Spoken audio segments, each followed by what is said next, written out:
ॐ श्री गणेशाय नमः। अथ श्री कुलदेवी स्तोत्रम्। ॐ नमस्ते श्री कुलदेवी कुलाराध्या कुलेश्वरी कुलसंरक्षणी माता कौलिक ज्ञान प्रकाशिनी। वंदे श्री कुलपूज्या त्वां कुलाम्बा कुलरक्षिणी। वेदमाता जगन्माता लोकमाता हितैषिणी। आदिशक्ति समुद्भूता त्वया हि कुलस्वामिनी।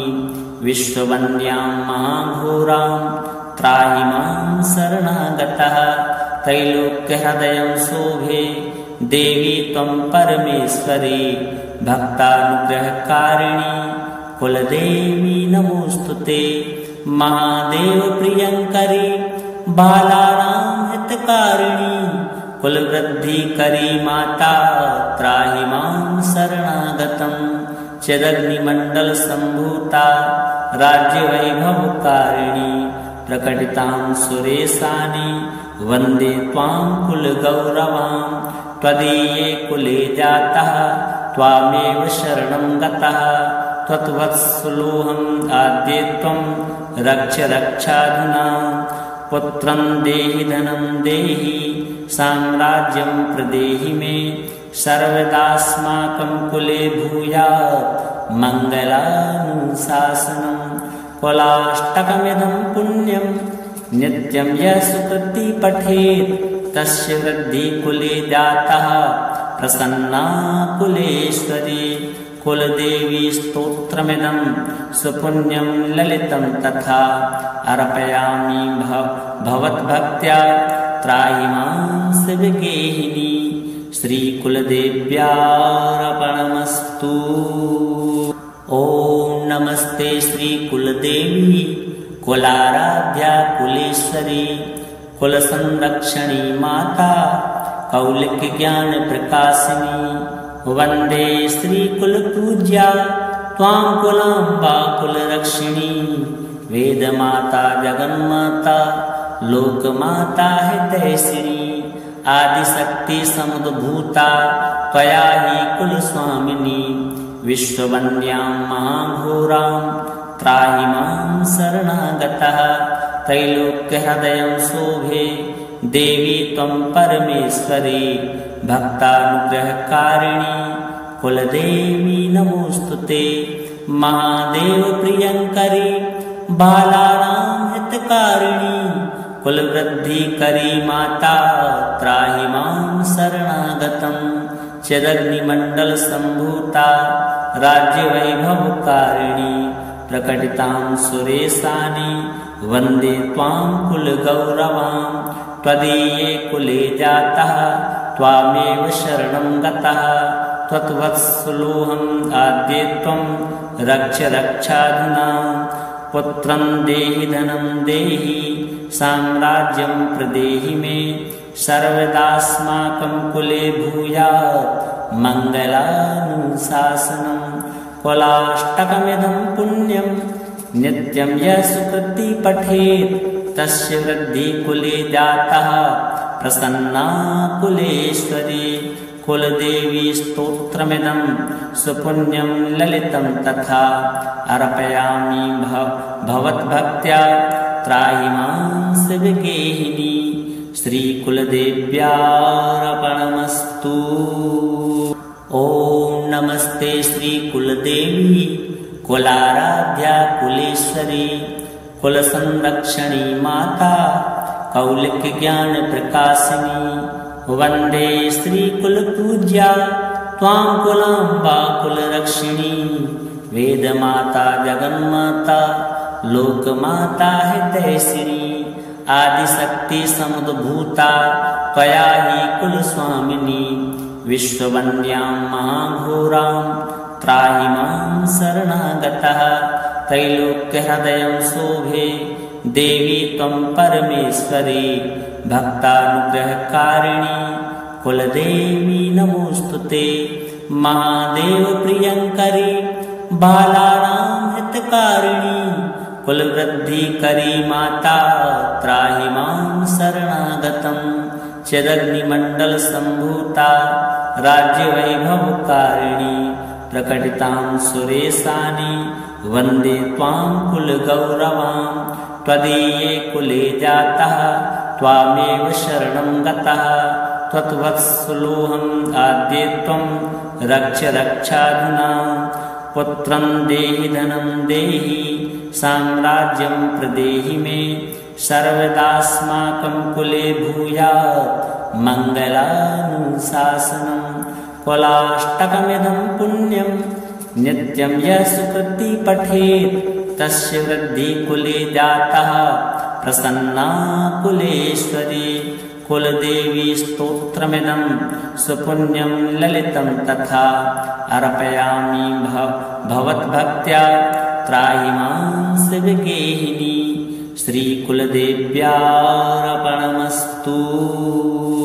ॐ नमस्ते श्रीकुलदेवी कुलाराध्या कुलेश्वरी कुलसंरक्षणी माता कौलिकज्ञानप्रकाशिनी वन्दे श्रीकुलपूज्या त्वां कुलाम्बा कुलरक्षिणी वेदमाता जगन्माता लोकमाता हितैषिणी आदिशक्ति समुद्भूता त्वया हि कुलस्वामिनी विश्ववन्द्यां महाघोरां त्राहि मां शरणागतः त्रैलोक्यहृदयं शोभे देवी त्वं परमेश्वरी भक्तानुग्रहकारिणी कुलदेवी नमोस्तुते महादेव प्रियंकरी बालानां हितकारिणी कुलवृद्धिकरी माता त्राहि मां शरणागतं चिदग्निमण्डलसम्भूता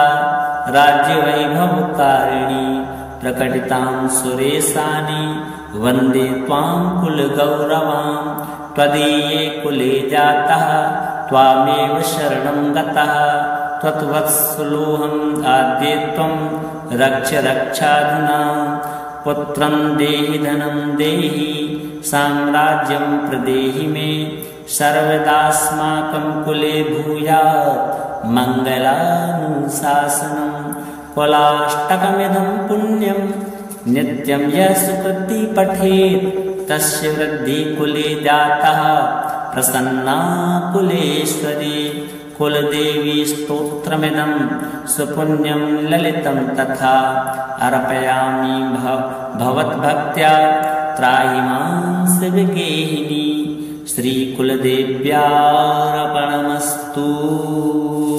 ॐ नमस्ते श्रीकुलदेवी कुलाराध्या कुलेश्वरी कुलसंरक्षणी माता कौलिकज्ञानप्रकाशिनी वन्दे श्रीकुलपूज्या त्वां कुलाम्बा कुलरक्षिणी वेदमाता जगन्माता लोकमाता हितैषिणी आदिशक्ति समुद्भूता त्वया हि कुलस्वामिनी विश्ववन्द्यां महाघोरां त्राहि मां शरणागतः त्रैलोक्यहृदयं शोभे देवी त्वं परमेश्वरी भक्तानुग्रहकारिणी कुलदेवी नमोस्तुते महादेव प्रियंकरी बालानां हितकारिणी कुलवृद्धिकरी माता त्राहि मां शरणागतं चिदग्निमण्डलसम्भूता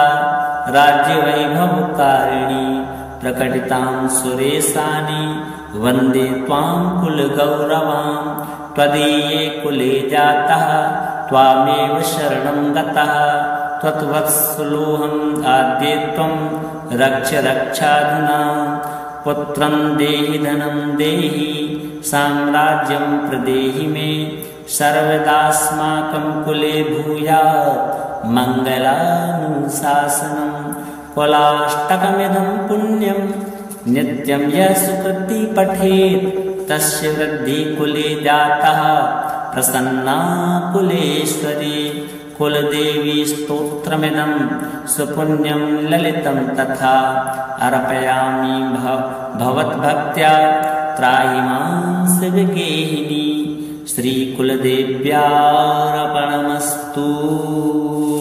ॐ नमस्ते श्रीकुलदेवी कुलाराध्या कुलेश्वरी कुलसंरक्षणी माता कौलिक ज्ञान प्रकाशिनी वंदे श्री कुल पूज्या त्वां कुलांबा कुलरक्षिणी वेद माता जगन्माता लोकमाता हितैषिणी आदिशक्ति समुद्भूता त्वया हि कुलस्वामिनी विश्ववन्द्यां महाघोरां त्राहि मां शरणागतः त्रैलोक्यहृदयं शोभे देवी त्वं परमेश्वरी भक्तानुग्रहकारिणी कुलदेवी नमोस्तुते महादेव प्रियंकरी बालानां हितकारिणी कुलवृद्धिकरी माता त्राहि मां शरणागतं चिदग्निमण्डल सम्भूता राज्यवैभवकारिणी प्रकटितां सुरेशानि वन्दे त्वां कुलगौरवां त्वदीये कुले जातः त्वामेव शरणं गतः त्वत्वत्सलोऽहम् आद्ये त्वं रक्ष रक्षाधुना पुत्रं देहि धनं देहि साम्राज्यं प्रदेहि मे सर्वदास्माकं कुले भूयात् मङ्गलानुशासनं कुलाष्टकमिदं पुण्यं नित्यं यः सुकृती पठेत् तस्य वृद्धि कुले जातः प्रसन्ना कुलेश्वरी कुलदेवी स्तोत्रमिदं सुपुण्यं ललितं तथा अर्पयामि भवद्भक्त्या त्राहि मां शिवगेहिनी श्रीकुलदेव्यार्पणमस्तु। ॐ नमस्ते श्रीकुलदेवी कुलाराध्या कुलेश्वरी कुलसंरक्षणी माता कौलिक ज्ञान प्रकाशिनी वंदे श्री कुल पूज्या त्वां कुलांबा कुलरक्षिणी वेद माता जगन्माता लोकमाता हितैषिणी आदिशक्ति समुद्भूता त्वया हि कुलस्वामिनी विश्ववन्द्यां महाघोरां त्राहि मां शरणागतः त्रैलोक्यहृदयं शोभे देवी त्वं परमेश्वरी भक्तानुग्रहकारिणी कुलदेवी नमोस्तुते महादेव प्रियंकरी बालानां हितकारिणी कुलवृद्धिकरी माता त्राहि मां शरणागतं चिदग्निमण्डल सम्भूता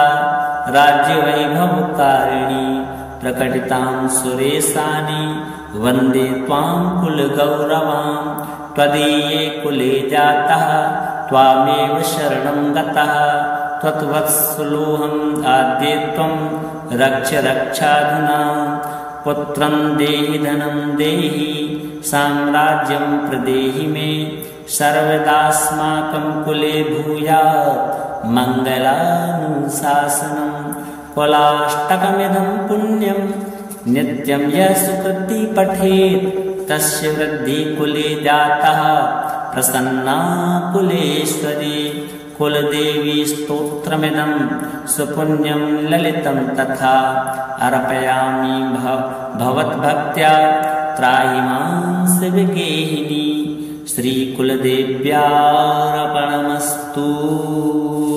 ॐ नमस्ते श्रीकुलदेवी कुलाराध्या कुलेश्वरी कुलसंरक्षणी माता कौलिक ज्ञान प्रकाशिनी वंदे श्री कुल पूज्या त्वां कुलांबा कुलरक्षिणी वेद माता जगन्माता लोकमाता हितैषिणी आदिशक्ति समुद्भूता त्वया हि कुलस्वामिनी विश्ववन्द्यां महाघोरां त्राहि मां शरणागतः त्रैलोक्यहृदयं शोभे देवी त्वं परमेश्वरी भक्तानुग्रहकारिणी कुलदेवी नमोस्तुते महादेव प्रियंकरी बालानां हितकारिणी कुलवृद्धिकरी माता त्राहि मां शरणागतं चिदग्निमण्डल सम्भूता राज्यवैभवकारिणी प्रकटितां सुरेशानि वन्दे त्वां कुलगौरवां त्वदीये कुले जातः त्वामेव शरणं गतः त्वत्वत्सलोऽहम् आद्ये त्वं रक्ष रक्षाधुना पुत्रं देहि धनं देहि साम्राज्यं प्रदेहि मे सर्वदास्माकं कुले भूयात् मङ्गलानुशासनं कुलाष्टकमिदं पुण्यं नित्यं यः सुकृति पठेत् तस्य वृद्धिः कुले जातः प्रसन्ना कुलेश्वरी कुलदेवी स्तोत्रमिदं सुपुण्यं ललितं तथा अर्पयामि भवद्भक्त्या त्राहि मां शिवगेहिनी श्रीकुलदेव्यार्पणमस्तु।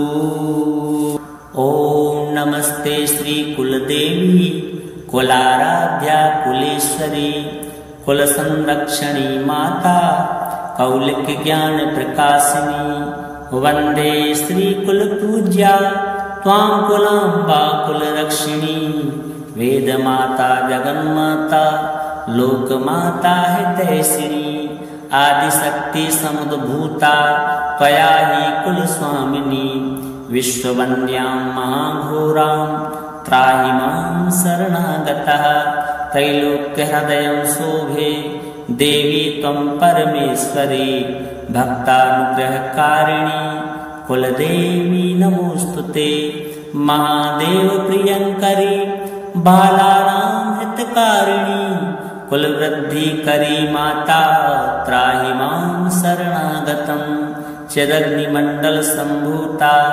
राज्यवैभवकारिणी प्रकटितां सुरेशानि वन्दे त्वां कुलगौरवां त्वदीये कुले जातः त्वामेव शरणं गतः त्वत्वत्सलोऽहम् आद्ये त्वं रक्ष रक्षाधुना पुत्रं देहि धनं देहि साम्राज्यं प्रदेहि मे सर्वदास्माकं कुले भूयात् मङ्गलानुशासनं कुलाष्टकमिदं पुण्यं नित्यं यः सुकृति पठेत् तस्य वृद्धिः कुले जातः प्रसन्ना कुलेश्वरी कुलदेवी स्तोत्रमिदं सुपुण्यं ललितं तथा अर्पयामि भवद्भक्त्या त्राहि मां शिवगेहिनी श्रीकुलदेव्यार्पणमस्तु। ॐ नमस्ते श्रीकुलदेवी कुलाराध्या कुलेश्वरी कुलसंरक्षणी माता कौलिकज्ञानप्रकाशिनी वन्दे श्रीकुलपूज्या त्वां कुलाम्बा कुलरक्षिणी वेदमाता जगन्माता लोकमाता हितैषिणी आदिशक्ति समुद्भूता त्वया हि कुलस्वामिनी विश्ववन्द्यां महाघोरां त्राहि मां शरणागतः त्रैलोक्यहृदयं शोभे देवी त्वं परमेश्वरी भक्तानुग्रहकारिणी कुलदेवी नमोस्तुते महादेव प्रियंकरी बालानां हितकारिणी कुलवृद्धिकरी माता त्राहि मां शरणागतं चिदग्निमण्डलसम्भूता राज्यवैभवकारिणी प्रकटितां सुरेशानि वन्दे त्वां कुलगौरवां त्वदीये कुले जातः त्वामेव शरणं गतः त्वत्वत्सलोऽहम् आद्ये त्वं रक्ष रक्षाधुना पुत्रं देहि धनं देहि साम्राज्यं प्रदेहि मे सर्वदास्माकं कुले भूयात् मङ्गलानुशासनं कुलाष्टकमिदं पुण्यं नित्यं यः सुकृति पठेत् तस्य वृद्धिः कुले जातः प्रसन्ना कुलेश्वरी कुलदेवी स्तोत्रमिदं सुपुण्यं ललितं तथा अर्पयामि भवद्भक्त्या त्राहि मां शिवगेहिनी श्रीकुलदेव्यार्पणमस्तु। ॐ नमस्ते श्रीकुलदेवी कुलाराध्या कुलेश्वरी कुलसंरक्षणी माता कौलिकज्ञानप्रकाशिनी वन्दे श्रीकुलपूज्या त्वां कुलाम्बा कुलरक्षिणी वेदमाता जगन्माता लोकमाता हितैषिणी आदिशक्ति समुद्भूता त्वया हि कुलस्वामिनी विश्ववन्द्यां महाघोरां त्राहि मां शरणागतः त्रैलोक्यहृदयं शोभे देवी त्वं परमेश्वरी भक्तानुग्रहकारिणी कुलदेवी नमोस्तुते महादेव प्रियंकरी बालानां हितकारिणी कुलवृद्धिकरी माता त्राहि मां शरणागतं चिदग्निमण्डलसम्भूता